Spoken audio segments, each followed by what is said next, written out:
నమస్తే, నేను మీ KS Naidu. KS నేను సైతం ప్రశ్నిస్తా యూట్యూబ్ ఛానల్ స్వాగతం. కల్తీ మద్యం ఇప్పుడు దాకా గతంలో జగన్మోహన్ రెడ్డి గవర్నమెంట్ ఉన్నప్పుడు కల్తీ మద్యం జే బ్రాండ్స్ జనాల యొక్క ప్రాణాలతో చెలగాటం ఆడుకున్నాడు, లక్షల కోట్ల రూపాయలు దాచిపెట్టుకున్నాడు. అంతవరకు బాగానే ఉంది. మరి ఇప్పుడు వచ్చేది ఏంది? అమృతమా? కాదుగా, ఇప్పుడు కూడా వచ్చేది అదేగా.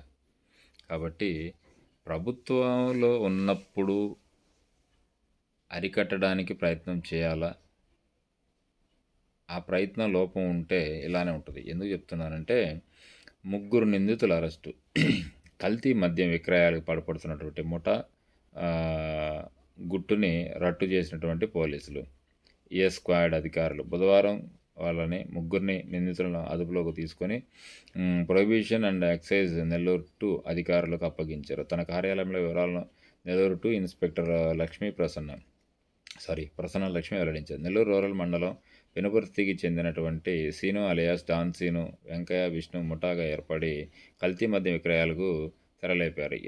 ఇతర రాష్ట్రాల నుంచి తక్కువ నాణ్యత కలిగినటువంటి బ్రాండ్లను మద్యాన్ని దిగుమతి చేసుకుని అప్పటికే సేకరించబడిన 140-130 రూపాయల ఎంఆర్పి ఉన్నటువంటి ఖాళీ సీసాల్లో నింపి విక్రయించి సొమ్ము చేసుకుంటున్నారు.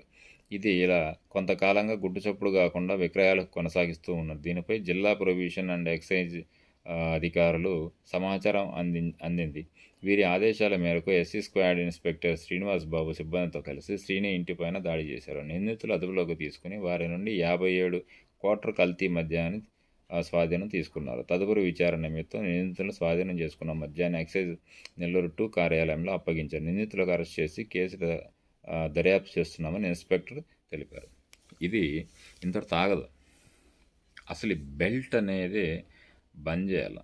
గత ప్రభుత్వం ఎలా అయితే పాలసీ తీసుకుందో అలానే కానీ ప్రభుత్వ ఆధీనంలో ఉండాలి. ఈ బెల్ట్ షాపులు కానీ లేకపోతే రెస్ట్ రూములు కానీ ఇంకోటి కానీ ఇవన్నీ తీసేయాలి. అట్ ది సేమ్ టైం పల్లెల్లో కూడా మద్యం అనేది ఎక్కడైనా అన్అఫీషియల్గా కనిపిస్తే కఠినమైన చర్యలు తీసుకునేటట్టు నిబంధనలు తేవాలి. ఇంకోటి ఏంటంటే, దీంట్లో రాజకీయ నాయకుల యొక్క అండదండలు లేకుండా వాళ్ళు అంత విచ్చలవిడిగా అమ్ముతున్నారు అంటే మనమైతే నమ్మం. ఖచ్చితంగా ఇక్కడ మనం ఎలా అయితే సిన్సియర్గా చేయాలనుకుంటున్నామో దానికి అడ్జస్టబుల్గా లోపల జరగాల్సినవన్నీ జరిగిపోతూ ఉంటాయి. కాబట్టి ఇవన్నీ రాజకీయ స్టేట్మెంట్లు రాజకీయాలుగా ఉపయోగపడతాయి తప్ప సిన్సియర్గా డ్యూటీ చేయడానికి మాత్రం దేనికి పనికిరావు. కాబట్టి మద్యాన్ని అరికెట్టేది లేదు.